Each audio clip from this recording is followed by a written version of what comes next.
कहानी की शुरुआत में हमें ओली नाम के एक पूकू को दिखाया जाता है, जो कि इस समय अपने परिवार के लिए फलियां इकट्ठा कर रहा होता है। लेकिन तभी उसके सामने जैवेन प्रजाति की एक पंछी आ जाती है, जो कि इन पूकू की सख्त दुश्मन होती है। वो ओली पर हमला करने लगती है। ओली बेचारा अपनी जान बचा करके भागता है। इसके बाद सीन शिफ्ट होता है और ओली हमें अपने बारे में बताता है। वो हमें बताता है कि हर एक चीज जानने का एक कीड़ा होता है ना, वो कीड़ा उसके अंदर था। हर एक चीज के बारे में जानने के लिए वो काफी उतावला होता था। एक दिन वो तैरते हुए समुद्र के अंदर चला जाता है, जहाँ पर वो ढेर सारे अलग अलग जीवों से मिलता है। इसी समुद्र के अंदर उसकी मुलाकात बूगल नाम की एक मछली से होती है, जो काफी बड़ी थी और पूरे समुद्र में ये एक अकेली मछली थी। जैसे ही वो ओली की तरफ बढ़ती है तो उसी वक्त यहाँ पर उसके पिता आ जाते हैं, जो उसे फौरन समुद्र में से बाहर खींच लेते हैं। उसे डांटते हुए वापस घर लेकर के आते हैं, जहाँ पर हम उसकी माँ को देखते हैं, जो उससे बहुत प्यार करती है, क्योंकि ओली इनका इकलौता बेटा था। उसके पिताजी उससे कहते हैं कि तुम्हें अपने टापू को छोड़ करके नहीं जाना चाहिए। मैंने तुम्हें कितनी बार समझाया है, जब हम एक साथ रहेंगे तो बचे रहेंगे। लेकिन दिक्कत की बात यह थी कि ओली हर किसी पर विश्वास कर लेता था, उसे किसी से डर नहीं लग रहा था।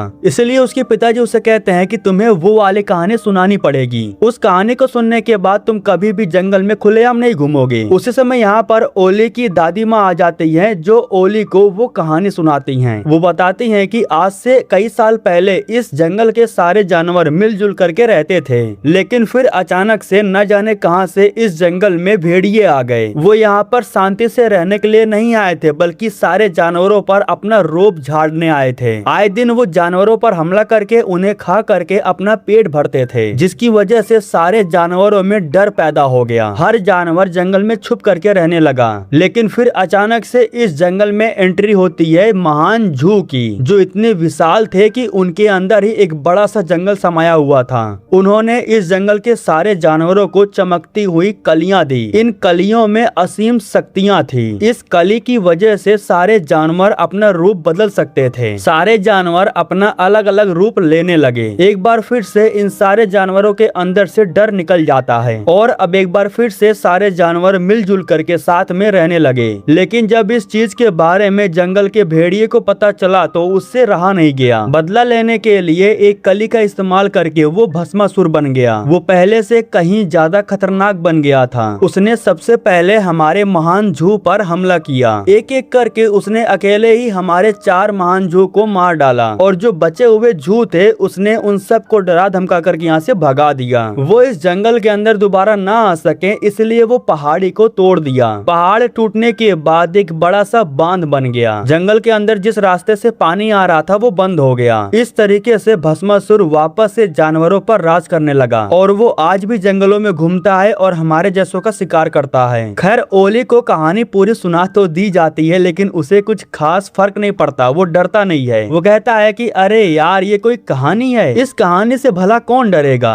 खैर दोस्तों, इसके बाद वो अपने सारे लोगों के साथ फलियों के फसल को इकट्ठा करने के लिए चला जाता है। सर्दियों का मौसम आने वाला था, इसलिए ये सभी लोग मिल करके अपने फलियों के फसल को इकट्ठा करके रख रहे होते हैं। ये जो फली है ना, इसी को खा करके ये लोग अपना दिन बिताते हैं। फलियों को रखते वक्त ओली अचानक से आसमान में एक पंछी को देखता है, जो नीचे गिर पड़ती है। उस पंछी को देखने के बाद ओली के अंदर का कीड़ा फिर से फुदकने लगता है। ओली उस पंछी के पास जाता है और उसकी मासूमियत देख करके वो पिघल जाता है। लेकिन यहाँ पर ओली एक बहुत बड़ी गलती कर देता है। वो इस जैवेन के सामने अपनी फली को खोल करके दिखाता है। इसके बाद वो जैवेन को फली खाना भी सिखाता है। दोनों काफी खुश थे और बच्चों की तरह एक के बाद एक ढेर सारी फलियां खोल करके खाते हैं। लेकिन उसी समय यहाँ पर ओली के पिताजी आ जाते हैं और वो उस जैवेन को देख लेते हैं। हालांकि ओली कहता है कि डरिए मत, ये हमारे लिए खतरा नहीं है। लेकिन उस समय अचानक से वो जैवेन चिल्लाने लगती है। वो चिल्ला करके अपने ढेर सारे लोगों को बुला लेती है। इसके बाद वो जैवेन अपने सारे लोगों को फली खोलना सिखा देती है। जैसे ही इस चीज के बारे में सारे जैवन को पता चलता है तो वो फलियों पर हल्ला बोल देती हैं। सारे फलियों को ये खाने लगती हैं और अब इन पर इनका राज हो जाता है। ये तो वही बात हो गई कि चिड़िया चुग गई खेत। इनकी सारी मेहनत और सर्दियों का फसल जैवन ले लेती है। हालांकि इस चीज से ओली को भी बहुत पछतावा होता है और यही वजह थी कि इस समय ओली फलियों को चुरा रहा होता है और इस दौरान एक जैवन उसे देख लेती है, उस पर हमला कर देती है। लेकिन अचानक से इस जैवन को पता नहीं क्या हो जाता है, वो अपना मुंह घुमा करके यहाँ से भाग जाती है। ओली को इस चीज से फिलहाल कोई फर्क नहीं पड़ता क्योंकि उसकी जान बच गई थी। सारे पूकू जैवन से बचने के लिए सुरंग के अंदर रह रहे होते हैं और सबसे बुरी बात ये थी कि सर्दियों के लिए इनके पास कोई फसल नहीं बचा था। सर्दियां तो छोड़ो, अभी के लिए इनके पास फसल नहीं बची हुई थी। बड़ी मुश्किलों से इनका दिन कट रहा था। जैसे तैसे करके बड़ी मुश्किलों से ओली एक फली चुरा कर लाया था जिसे वो अपने पिताजी को देने की कोशिश करता है। हालांकि उसके पिताजी उसे देखते हैं लेकिन कोई जवाब नहीं देते। वो मुंह घुमा करके यहाँ से चले जाते हैं क्योंकि आज जो कुछ भी हो रहा था वो सिर्फ ओली की वजह से हो रहा था। इस चीज के बारे में ओली को भी बहुत पछतावा हो रहा था। उसे बहुत गुस्सा आ रहा था। गुस्से में वो अपनी टोकरी को दूर फेंक देता है। उसकी टोकरी में कांच के टुकड़े लगे हुए थे जो कि टूट जाते हैं। इन टूटे हुए कांच के टुकड़ों की रोशनी जब उस पर पड़ती है तब उसे वो बात याद आती है। इसी चमकती हुई कांच की वजह से जैवन ने उस पर हमला नहीं किया था, बल्कि इसी रोशनी की वजह से वो पीछे मुड़ करके भाग गई थी। अब जाकर के ओली को समझ में आ जाता है कि इस कांच के रोशनी से उन्हें प्रॉब्लम होती है। कांच के टुकड़ों को ले जा करके वो सभी जैवन पर फोकस मारता है, जिसके बाद एक एक करके सारे जैवन फलियों को छोड़ करके यहाँ से भाग जाती हैं। इस तरीके से ओली सारे जैवन को भगाने में कामयाब हो जाता है। वो बहुत खुश होता है। लेकिन इनमें से एक जैवन बहुत चालाक थी। वो ओली को रोकने के लिए उस पर हमला करने के लिए आती है, लेकिन ओली इस चीज के लिए तैयार था। वो कांच की टुकड़ों से उस पर रोशनी मार देता है, जिसकी वजह से उसका बैलेंस बिगड़ जाता है। वो ओली से जाकर के टकरा जाती है। ओली बेचारा लड़खड़ाते हुए गलती से एक खाई में जाकर के गिर पड़ता है। वो नीचे जालियों पर जाकर के फंसा हुआ था। जाला टूट जाता है और वो नीचे लटकने लगता है। इस दौरान वो पहली बार उस कली को देखता है। इस कली को देखने के बाद उसे यकीन हो जाता है कि उसकी दादी माँ जो कहानी सुना रही थी वो सच में हकीकत थी। लेकिन फिलहाल वो इस कली वाली के चक्कर में पड़ना नहीं चाहता था, इसलिए वो बाहर निकलने की कोशिश कर रहा था। तभी गलती से जाला टूट जाता है और वो बेचारा उसी कली के ऊपर गिर पड़ता है। काफी समय बीत चुका था और ओली का कुछ अता पता नहीं था, इसलिए उसकी फैमिली उसे ढूंढने के लिए निकलती है। गुफा के अंदर से ओली की आवाज आ रही थी, इसीलिए सभी लोग गुफा के पास आ जाते हैं। लेकिन जब ओली गुफा से बाहर आता है तब हमें मालूम चलता है कि अब वो एक जैवन बन चुका है। वैसे तो ओली अपने आवाज में बोल रहा होता है, लेकिन जैवन को देखने के बाद पूकू डर गए होते हैं। सारे पूकू एक साथ मिल करके इस जैवन का विरोध करने लगते हैं। ओली बेचारा पहली बार एक पंछी बना हुआ था, उसे उड़ने भी नहीं आ रहा था, इसलिए वो गलती से खाई से नीचे गिर पड़ता है। अगले दिन सुबह में जब उसकी आँख खुलती है तब वो खुद को सुनहरे पेड़ के नीचे पाता है। लेकिन दिक्कत की बात ये थी कि यहाँ पर उसके खानदान के कुछ और भी लोग आ गए थे। ओली जैसे ही उन सबको देखता है तो वो बौखलाने लगता है। ये लोग अपने बारे में ओली को बताती हैं। यहाँ पर हम आईवी और उसके दो बहनों को देखते हैं। एक चीज ध्यान देना, आईवी ने ही पूकू पर हमला किया था, जिसकी वजह से ही वो जाकर के गुफा में गिरा। लेकिन फिलहाल आईवी को इन सब के बारे में नहीं पता है। आईवी उसे नया समझ करके अपने साथ जैवन शिला चलने के लिए बोलती है। जैवन शिला इनकी टापू है। आईवी कहती है कि वहाँ पर हमारे लोग हैं, वो तुम्हें ठीक कर देंगे। लेकिन ओली इनका विरोध करते हुए इनसे कहता है कि नहीं, मैं तुम्हारे साथ नहीं जाऊंगा। फिलहाल ओली बेचारा वो खुद से ही परेशान था। वो अपने असली रूप में आना चाहता था, लेकिन अभी के लिए फिलहाल वो बहुत ही बुरी तरीके से फंस चुका था। ठीक उसी समय इन्हें भेड़िए की आवाज सुनाई देती है, इसलिए आईवी उसे यहाँ से चलने के लिए बोलती है, लेकिन ओली मना कर देता है। वो इन लोगों के साथ में जाने से मना कर देता है। इसीलिए आईवी अपने बहनों की मदद से ओली के शरीर पर गोबर रगड़ देती है। दरअसल इन्हें पता है कि भेड़ियों को गोबर की गंध नहीं आती है। इसी वजह से जब भेड़िया ओली के काफी करीब आता है तब भी वो उसे नहीं सूंघ पाता। इसी गोबर की वजह से आज उसकी जान बच जाती है। जब वो नदी के किनारे जा करके खुद को साफ कर रहा होता है तो उसी वक्त यहाँ पर बूगल मछली आ जाती है। बूगल उससे कहती है कि क्या हुआ भिड़ू, क्या प्रॉब्लम है? ओली कहता है कि यार मैं क्या बताऊं, मैं बहुत ही बुरी तरीके से फंस चुका हूँ। बूगल कहता है कि चल बता, क्या पता मैं तेरी प्रॉब्लम ठीक कर दूं। ओली कहता है कि वो एक जादुई चमकती हुई कली होती है ना, जू के पेड़ से वो निकला था। एक गुफा में वो पड़ा हुआ था और उसे मैंने छू लिया और फिर पता नहीं कैसे मैं जैवन के शरीर में आ गया। मुझे पता पता है कि तुम मेरी बातों पर यकीन नहीं करोगे। जिस पर बूगल कहता है कि अरे नहीं यार, मुझे उस जादुई कली के बारे में पता है, मैं तो इस जंगल में कई सालों से पड़ा हुआ हूँ। जिसके बाद ओली उससे पूछता भी है कि मुझे बताओ कि वो जादुई कली मुझे कहाँ मिलेगी। जिसके बाद बूगल उसे बताता है कि यहाँ से कुछ ही दूर पर जू की जड़ें फैली हुई हैं, वहाँ पर तुम्हें एक कली मिल जाएगी। इसके बाद ओली अकेले ही उस कली को ढूंढने के लिए निकल पड़ता है, लेकिन तभी रास्ते में आइवी उसके पास आ जाती है और उसे अपने साथ चलने के लिए बोलने लगती है। लेकिन ओली उस कली को ढूंढने में लगा हुआ था। हालांकि थोड़ा सा आगे जाने के बाद उसे वो कली दिखाई देती है। वो उस कली के पास जाने की पूरी कोशिश करने लगता है, लेकिन उड़ न पाने की वजह से जा नहीं पा रहा था। आइवी कहती है कि अगर मैं तुम्हें वो लाकर दूं तो तुम मेरे साथ चलोगे। जिस पर ओली कहता है कि हाँ हाँ ठीक है, मैं तुम्हारे साथ चलूंगा। इसके बाद आइवी उस कली को लेने के लिए सबसे पहले उसके पास पहुंच जाती है और जैसे ही उसे टच करती है तो गलती से वो बन जाती है एक पूकू। एक चीज ध्यान देना कि आखिर वो पूकू ही क्यों बनी, ये चीज आपको कहानी में आगे पता चलने वाला है। हालांकि जब उसे पता चलता है कि वो एक पूकू बन गई है तो काफी घबरा जाती है, लेकिन इससे ज्यादा तो दुख ओली को होता है क्योंकि सिर्फ एक कली बची हुई थी, वो भी अब नहीं रही। आइवी उड़ने की कोशिश करती है लेकिन उड़ नहीं पाती। इसके बाद ये दोनों साथ में वापस से बूगल के पास जाते हैं और उससे पूछते हैं कि हमें दोबारा से वो कली कहाँ पर मिलेगी। जिस पर बूगल कहता है कि इस जंगल में बहुत सारी कली है, मैं अक्खा जिंदगी इन कलियों को ही देखते हुए आ रहा हूँ। पानी में रह करके मैंने पूरा जंगल देखा है। बूगल बताता है कि तुम्हें पहाड़ों को पार करके झरने के पास जाना होगा। उस झरने के पास तुम्हें ढेर सारी कली मिल जाएगी, लेकिन वहाँ तक पहुँचना इतना आसान नहीं है क्योंकि वहाँ पर भेड़िए रहते हैं। लेकिन अगर कोशिश करोगे तो छुपते छुपाते वहाँ तक पहुँच जाओगे। इसके बाद ये दोनों साथ में मिल करके झरने की तरफ निकल पड़ते हैं, लेकिन रास्ते में जब ये दोनों एक छोटे से भेड़िए के बच्चे को देखते हैं तो एक छोटे से पत्थर के पीछे छुप जाते हैं। हालांकि इन्हें नहीं पता होता कि इनके पीछे ढेर सारे भेड़िए हैं। हालांकि जैसे ही वो हमला करने वाले थे तो उसी वक्त इन्हें पता चल जाता है और ये दोनों अपनी जान बचा करके यहाँ से भागने लगते हैं। इस दौरान ये दोनों गलती से पहाड़ी से नीचे गिरने लगते हैं। दिक्कत की बात ये थी कि ओली को उड़ना नहीं आ रहा था, लेकिन आइवी उसके साथ में थी जो उसे उड़ना सिखाती है। उसे बताती है कि वो अपने पंखों को किस तरीके से हिला करके उड़ सकता है। ठीक वैसा करने से वो आसमान में उड़ने भी लगता है, जिससे इन दोनों की जान बच जाती है। झरने के पास पहुंचने से पहले अंधेरा होने लगता है, इसलिए ये दोनों एक बड़े से पहाड़ पर जाकर के रुक जाते हैं। वैसे भी रात में उस कली को ढूंढना मुश्किल था, इसलिए ये दोनों यहीं पर रुक करके रात गुजार करके अगले दिन सुबह में कली को ढूंढने के लिए निकलने वाले थे। इस दौरान इन दोनों के बीच में ढेर सारी बातें होती है। आइवी कहती है कि मेरा ठीक होना बहुत जरूरी है क्योंकि मुझे अपनी बहन और अपने सारे लोगों की देखभाल करनी है। जू के जाने के बाद हमारे ढेर सारे लोग भूखमरी से मारे गए। जू की वजह से ही हमें खाना पीना मिलता था। हमारे सारे लोग मरने के कगार पर थे क्योंकि हमारा जो खाना था वो खत्म हो चुका था और जंगल में कहीं पर भी हमारा खाना नहीं बचा हुआ था। वो तो शुक्र था उस बच्चे का जिसने हमें फलियां खोलकर उसे खाना सिखाया। आज से कुछ साल पहले हमारी मुलाकात एक पूकू से हुई थी जो बहुत ही मासूम था। उस छोटे से पूकू की वजह से हमारे सारे लोगों को खाना मिला। यह सब सुन करके ओली तो एकदम हक्का बक्का था। मतलब कि अब जाकर के उसे एकाएक पता चलता है कि वो ये थी। वो भी यही सोच रहा था कि इसकी वजह से मेरे लोग भूखमरी से मर रहे हैं, लेकिन फिलहाल अभी के लिए वो आइवी से कुछ भी नहीं कहता, बल्कि एकदम से वो साइलेंट हो जाता है, यहाँ तक कि वो रात में सोता भी नहीं है। अगले दिन सुबह होते ही ये दोनों झरने की तरफ निकल पड़ते हैं, लेकिन जैसे ये दोनों वहाँ पर पहुँचते हैं तो इन्हें सामने भेड़िए दिखाई देते हैं। दरअसल इन्हीं भेड़ियों के सामने ही वो कली था। दिक्कत की बात ये थी कि अब ये दोनों आगे कैसे जाएं। अच्छी बात ये थी कि उस समय यहाँ पर बूगल आ जाता है। ये दोनों जल्दी से उसके पास जा करके इस समस्या के बारे में उसे बताते हैं, जिस पर बूगल कहता है कि ठीक है कोई बात नहीं, मैं तुम्हारी मदद करूंगा, मैं उनका ध्यान भटकाऊंगा, फिर तुम दोनों चले जाना।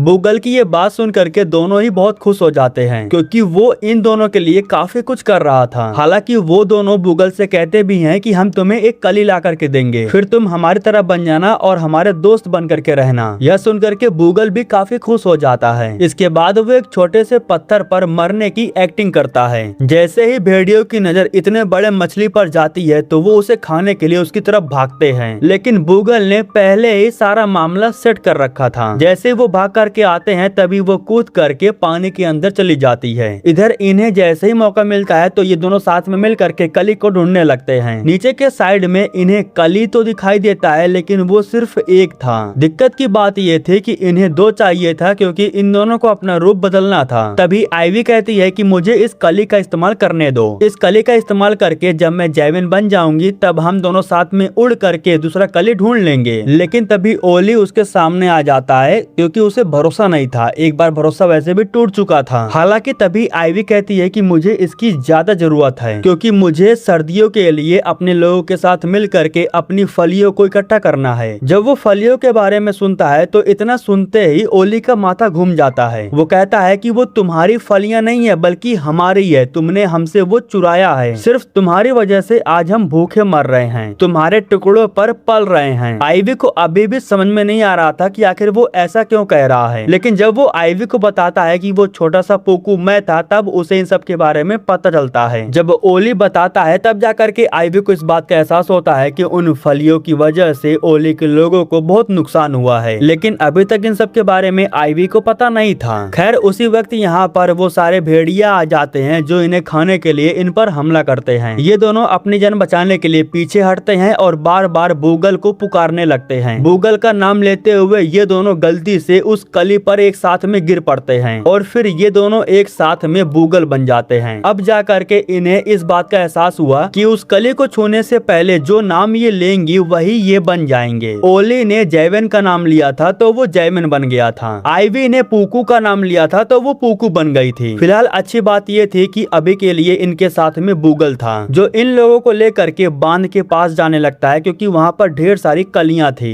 इस बीच आइवी ओली के पास आती है और जो भी उसके साथ में हुआ था उन सब चीजों के लिए उससे माफी मांगती है। आइवी कहती है कि उसे बिल्कुल भी इस बात का एहसास नहीं था कि उसके लोग भुखमरी से मर रहे हैं। वो ओली से ये भी कहती है कि सही हो जाने के बाद वो सब कुछ फिर से ठीक करने की कोशिश करेगी। खैर कुछ समय के बाद ये तीनों उस बड़े से झरने के पास पहुंच जाते हैं जहाँ पर ढेर सारी कलियां थी। बूगल इन दोनों को एक साथ में लेकर के मछली मंडी बनाता है और तेजी से ऊपर की तरफ चढ़ने लगता है। लेकिन दिक्कत तब हो जाती है जब इनके सामने भेड़िए आ जाते हैं। भेड़िए का छोटा वाला बच्चा कुछ ज्यादा ही फुदक रहा था, इसीलिए वो गलती से नीचे गिर पड़ता है। वो तो अच्छी बात ये थी कि उसने एक पेड़ के डाली को पकड़ लिया था। बच्चे को बचाने के लिए सारे भेड़िए नीचे आ जाते हैं। इस बीच ओली के पास काफी अच्छा मौका था, वो अपने लोगों के साथ में ऊपर जा सकता था, लेकिन यहाँ वो ऐसा नहीं करता है बल्कि वो अपने लोगों के साथ मिल करके भेड़िए के बच्चे की जान बचाता है। वो भेड़िए के बच्चे को सही सलामत बचा लेता है। इसी वजह से भेड़िए भी दोबारा इन्हें रोकने के लिए इनके सामने नहीं आते। थोड़ा सा कोशिश करने के बाद ये सभी लोग उन कलियों के पास पहुंच जाते हैं। आइवी और ओली ये दोनों जल्दी से अपने असली रूप में आ जाते हैं। मौके पर बूगल भी इनके पास में ही था। ये लोग बूगल से कहते हैं कि तुम भी कुछ बन करके हमारे साथ आ जाओ। इसके बाद वो कलियों की तरफ छलांग लगा करके भस्मासुर का नाम लेता है और अगले ही पल उसे भस्मासुर का रूप मिल जाता है। रूप अभी मिलता है, पहले से ही वो भस्मासुर था। यहाँ पर वो खुद कबूल करता है कि झू ने उसे बेवकूफ बना करके एक मछली में कैद कर दिया था। कई सालों से वो उसी मछली के अंदर कैद था। वो काफी समय से मासूम की तलाश कर रहा था और भस्मासुर को ये मासूम मिल गए। उसने अपनी मीठी मीठी बातों में इन लोगों को फंसा लिया और फिर ये लोग खुद उसे ले करके कली के पास आ गए। इस दौरान आइवी कली का इस्तेमाल करके भस्मासुर को रोकना चाहती थी, लेकिन उस समय भस्मासुर उससे पकड़ लेता है और उस पर हमला भी करता है, जिसकी वजह से आइवी बहुत ही बुरी तरीके से जख्मी हो जाती है। इसके बाद भस्मासुर उन कलियों को जला करके यहाँ से चला जाता है। आइवी की हालत बहुत खराब हो चुकी थी, वो मरने के करीब थी, लेकिन ओली हार नहीं मानता। वो उसे जैविन शिला ले जाने का फैसला करता है। कुछ चीजों का इस्तेमाल करके वो लकड़ियों का एक सामान बनाता है और उसी में आइवी को बांध करके उसे घसीटते हुए जैविन शिला लेकर के जाने लगता है। रास्ता बहुत कठिन भरा था, लेकिन जैसे तैसे करके वो जैविन शिला पहुंच जाता है। यहाँ पर पहुंचते ही ओली तुरंत बेहोश हो जाता है। हालांकि कुछ समय के बाद जब ओली को होश आता है तब वो अपने सामने आइवी को सही सलामत देख करके वो बहुत खुश होता है, उसे गले से लगा लेता है। इसके बाद आइवी उसे लेकर के बाहर जाती है और उसे अपने लोगों से मिलवाती है। वो ओली को ये भी बताती है कि तुमने हमें फलियां खाना सिखाया था, इसी वजह से आज ये सभी लोग जिंदा हैं। तुमने कुछ गलत नहीं किया था, तुम्हारी वजह से ही आज ये लोग जी रहे हैं। यह सब देख करके ओली को भी काफी गर्व महसूस होता है। उसी समय इन्हें जंगल में भयंकर आग लगा हुआ दिखाई देता है। इन्हें पता था कि ये आग भस्मासुर ने लगाया है। इस आग को देखने के बाद आइवी के लोग पीछे हट रहे थे, लेकिन आइवी अपने लोगों को समझाती है, उनसे कहती है कि अब हमें एक होना पड़ेगा, एक हो करके हमें लोगों की मदद करनी होगी, हमें मिल करके सारे जानवर को बचाना होगा, हम इस तरीके से भाग नहीं सकते। आइवी की बात मान करके सभी लोग जंगल की तरफ जाने लगते लगते हैं जानवरों को बचाने के लिए। जंगल में भयंकर आग लगी हुई थी और सारे जानवर जंगल में फंसे हुए थे। आईवी के लोग इन सारे जानवरों को रास्ता दिखा करके वहाँ से बाहर निकालते हैं। सारे जानवर सही सलामत बाहर तो आ जाते हैं, लेकिन दिक्कत की बात ये थी कि ये लोग अब जाएंगे कहाँ पर। फिलहाल इस वक्त सिर्फ पुकू आइलैंड बचा हुआ था, यानी कि जो ओली का घर है सिर्फ वही बचा हुआ था। ओली इन सबको अपने घर पर ले जाने के लिए तैयार हो जाता है, लेकिन उस समय यहाँ पर भेड़िए आ जाते हैं जो किसी को नुकसान नहीं पहुँचाते, बल्कि ये लोग ओली को शुक्रिया कहते हैं, क्योंकि ओली की वजह से ही भेड़िए की बच्चे की जान बची थी। अब इसके बाद भेड़िए भी इनके साथ में हो जाते हैं और इनकी हेल्प करने लगते हैं। सारा जंगल जल रहा था, इसलिए सारे जानवर भाग करके पुकू आइलैंड पर जा रहे थे। ओली के माता पिता और उसके लोग दूर से इन सारे जानवर को अपने आइलैंड पर आता हुआ देख भी रहे थे। ओली के माता पिता जब ओली को देखते हैं तो वो हैरान हो जाते हैं और काफी खुश भी होते हैं, क्योंकि उन्हें पता नहीं था कि उनका बेटा अभी भी जिंदा है। फिलहाल वो सारे जानवरों को अपने आइलैंड से जाने के लिए बोलते हैं। हालांकि ओली कहता है कि बस एक बार और भरोसा कर लो, इन सारे जानवरों का घर उजड़ चुका है, इनके पास और कोई जगह नहीं है, हमें फिर से एक होना पड़ेगा और एक हो करके साथ में रहना पड़ेगा। अपने बेटे की बात मान करके वो इनकी हेल्प करने के लिए तैयार हो जाते हैं। वो इन सारे जानवरों को अपने आइलैंड पर रुकने देते हैं, लेकिन उस समय दूर से भस्मासुर चिल्लाता है और ओली को चैलेंज देता है कि वो सबको खत्म कर देगा। इसके बाद वो आइलैंड की तरफ आने लगता है। सभी जानवरों को बचाने के लिए ओली के पास सिर्फ एक ऑप्शन बचा हुआ था। वो वापस से उसी गुफा के अंदर जाता है जिस गुफा के अंदर वो गलती से गिर करके जैविन बना था। गुफा के अंदर जाने के बाद वो जू से गुजारिश करता है कि मुझे एक और कली दे दो, मैं सभी लोगों को बचाना चाहता हूँ, मुझे आपकी मदद चाहिए। इसके बाद जू उसकी बात मान करके उसे एक कली देते हैं। कली को छूने से पहले वो जू बोलता है, जिसकी वजह से वो एक बड़ा सा जू बन जाता है, जिसे सभी जानवरों ने कहानियों में सुना था, उसे आज सभी लोग अपनी आंखों के सामने देख रहे थे। वो भस्मासुर पर हमला करके उसे दूर फेंक देते हैं, लेकिन इससे भस्मासुर की ताकत खत्म नहीं होती। भस्मासुर को जैसे ही मौका मिलता है तो वो जू के ऊपर चला जाता है और उन्हें पूरी तरह से जला देता है। वो पूरी तरह से जल रहे थे और नष्ट हो रहे थे, लेकिन तभी वो अपने जड़ों की मदद से भस्मासुर को पकड़ लेते हैं। इसके बाद वो बांध को तोड़ देते हैं। बांध टूटते ही भस्मासुर पानी में गिर करके बह जाता है, लेकिन यहाँ पर एक बुरी चीज ये होती है कि जू खुद को नहीं बचा पाते। उस पानी के साथ ओली भी बह करके चला जाता है। बांध टूट जाता है, जंगल में वापस से पानी आ जाता है और भस्मासुर भी मारा जाता है, लेकिन ओली के माता पिता ओली को खो देते हैं। हालांकि आईवी उसे ढूंढने के लिए जाती भी है, लेकिन उसे वो कहीं नहीं मिलता। कुछ दिनों के बाद सारे जानवर इस पुकू आइलैंड पर एक साथ मिलजुल करके रहने लगते हैं। इनके बीच में सब कुछ एकदम अच्छे से चल रहा था। इस दौरान वापस से जंगल में बड़े बड़े जू आते हैं। इनकी वजह से वापस से जंगल में हरियाली छा जाती है और इन्हीं एक जू के ऊपर आईवी ओली को देखती है, जो मजे से फल खा रहा होता है। आईवी उसे सही सलामत देख करके गले से लगा लेती है। ओली बताता है कि वो एक नदी के किनारे पड़ा हुआ था। कुछ दिनों के बाद जब वहाँ पर एक जू आए तो उन्होंने मुझे वापस से अपने जादुई कली से जिंदा कर दिया। इसके बाद ओली वापस से जा करके अपने माँ बाप से मिलता है। ये लोग काफी खुश होते हैं और जू ओली का सम्मान करते हैं, क्योंकि उसी की वजह से आज ये जंगल सुरक्षित है। इसी के साथ दोस्तों ये कहानी यहीं पर खत्म हो जाती है।